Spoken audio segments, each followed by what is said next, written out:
आणि एचएमपीव्ही व्हायरसच्या संसर्गाचा धोका लक्षात घेता नाशिक जिल्हा रुग्णालय सतर्क झाले। नाशिक जिल्हा रुग्णालयात एचएमपीव्ही रुग्ण आढळल्यास सर्व यंत्रणा कार्यान्वित करण्यात आली आहे। सर्दी खोकला आणि तापाच्या रुग्णांची संख्या वाढल्यानंतर तात्काळ रुग्णाची एचएमपीव्ही तपासणी करण्यात येणार असल्याची माहिती देखील जिल्हा प्रशासनाने दिलेली आहे।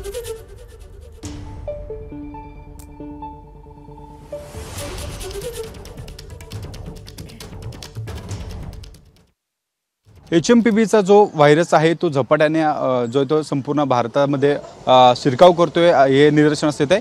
मात्र नाशिकमध्ये देखील जर बघितलं तर आता जिल्हा रुग्णालय प्रशासन जे आहे ते सतर्क झालेलं आहे। माझ्यासोबत शल्यचिकित्सक डॉक्टर चारुदत्त शिंदे सर आहेत। सर, काय काय नेमकी उपाययोजना सुरू आहे, आपण नेमकं काय सतर्कता बाळगताय? एचएमपी व्हायरसच्या संदर्भामध्ये आम्हाला स्टेट लेवलकडनं ऑलरेडी मागच्या आठवड्यातनं सतर्कतेचं पत्र आलं आहे। तसंच आमचे वरिष्ठ deputy director sir doctor Kapil Iyer यांनी त्याच्या संदर्भात मीटिंग घेऊन सगळ्यांना इन्स्ट्रक्शन्स दिले आहेत। त्याच्यामध्ये आता सध्या लोकांना अपील करण्यात येते की घाबरून जाण्यासारखं काही नाही आहे।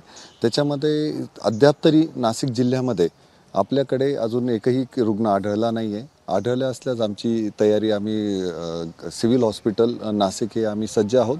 त्याच्यासाठी आम्ही बेड्स रिझर्व केलेले आहे, आयसोलेशन वॉर्ड्स आम्ही प्रिपरेशन करून ठेवले। आमचे साधारण सध्या 15 बेड आम्ही सध्या टेम्पररी रिझर्व केले आणि जसं नीड राहील त्याच्याप्रमाणे आम्ही बेड्स 100 पर्यंत आम्ही आयसोलेट करू शकतो। सर, ऑक्सिजनचा साठा देखील किती आहे आणि किती तो राखून ठेवला जाणार, काय नेमकी? ऑक्सिजनचा जो साठा आहे आता तुम्ही बघतात मागच्या बाजूला आमचे ऑलरेडी LMO आहेत आणि ते फंक्शनिंग आहेत। तर सध्या आम्ही जवळजवळ 250-300 पेशंट त्याच्यावर रेग्युलर ऑपरेट करत आहोत। त्यामुळे आमच्याकडे वर्कलोड राहिला तरी ॲडिशनल आम्हाला सध्या तरी शक्यता लागणार नाही असं वाटतं।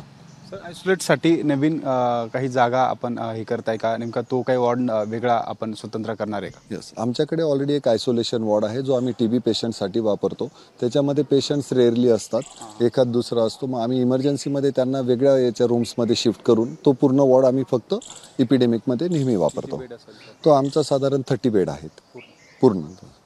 नक्कीच आपण बघतो या ठिकाणी आता नाशिक जिल्हा रुग्णालय हे देखील सतर्क झाल्याचं पाहायला मिळतं। या व्हायरसचा धोका जर वाढला तर या ठिकाणी आवश्यक असलेले बेड देखील या ठिकाणी असणार आहे। त्यासोबत ऑक्सिजनचा जो साठा आहे तो ऑक्सिजनचा साठा देखील राखून ठेवणार असल्याची माहिती जिल्हा रुग्णालयाचे शल्यचिकित्सक डॉक्टर चारुदत्त शिंदे यांनी आपल्याशी बोलताना सांगितलं आहे। कॅमेरामन मयूर बारगेसह शुभम बोडके, ABP माझा, नाशिक।